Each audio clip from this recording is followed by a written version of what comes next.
I haven't done as much judo as Mike, so I'll go first and he'll correct me. The pace of a judo groundwork is a lot faster. In jiu-jitsu, we kind of get used to, stabilize, my friend, stabilize. But that won't work unless you're actually pinning the guy. You're going to get dinged. So the groundwork's got to be a lot more explosive. Also, if you pin a jiu-jitsu guy, he's there, he tries to establish position, he tries to relax.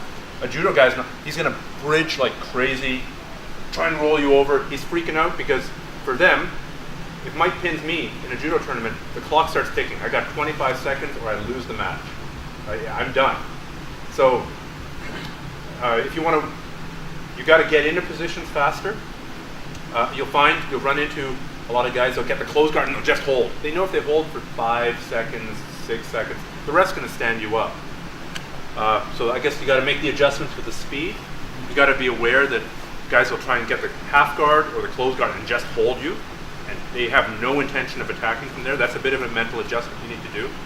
You got to be careful about standing up. If you pass the guard standing up, often the match, that's the end of the match, or that's the end of that ground session.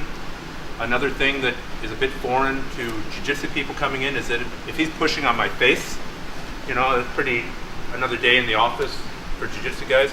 Totally illegal in judo. Of course, foot locks are illegal. Knee bars are illegal, but they're pretty much illegal now in jiu-jitsu anyway. So I don't know if that's that big of an adjustment. Yeah. But now we'll let the expert talk. Oh, no, I'm no expert, but luckily enough, I've got a teammate and a few students. One of which is going to the Olympics this year to represent our country in the under 90 kilos. His name's Alex Iman. He's amazing Nawaza, and one of the things that he does is butterfly guard. So he's incorporated the butterfly guard into his jiu-jitsu or judo game, and has been super successful in it because what happens is in judo, guys aren't used to having their opponent in that position. So he's been able to leverage his opponents into the butterfly guard and sweep them into a hold down and basically just hold them down there until they finish. And one of the things that's funny is that I've watched him in these fights is that he's basically being able to tap guys out without even a submission. He's basically held guys in that position, and those guys have basically given up because they feel that they can't even escape that position. But the butterfly sweep, it's been really successful for him, and I think that's one of the things that people can start to incorporate into their judo game.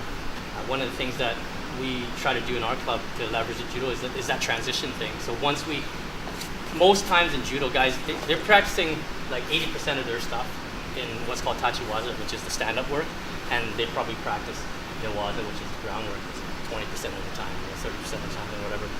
But a lot of times they don't do the transition, like that part where when you do the throw and then you have to go to the groundwork. Because in judo, you do the throw, if you do a nice throw, it's over, it's finished. So there's no requirement to transition. But some guys are getting so good now, a lot of guys are cross-training, and when you throw them, it's not going to be ippon every time now, and you're going to end up in a situation where you have to do the groundwork.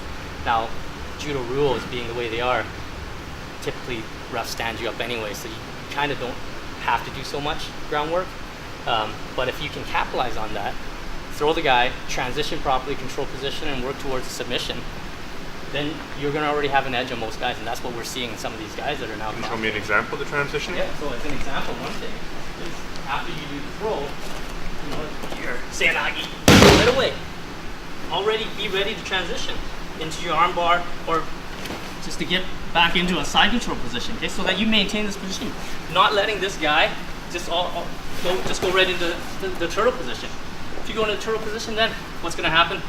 3 seconds, the ref's going to call you up, and you're not going to get a chance to even apply your Nawaza techniques or anything like that. But if you get him already thrown, and you're already down here working this transition into a recognized hold down, then you're going to be able to apply your stuff. The ref won't stand you up. If the ref sees you progressing, they're going to give you more opportunity to move forward in the groundwork. So that's sort of one of the key things, is to keep progressing and make sure that you have an opportunity to progress. If you let that opportunity slide, it goes right here.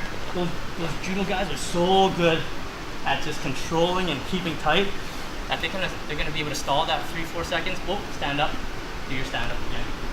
So that's what we're seeing out there.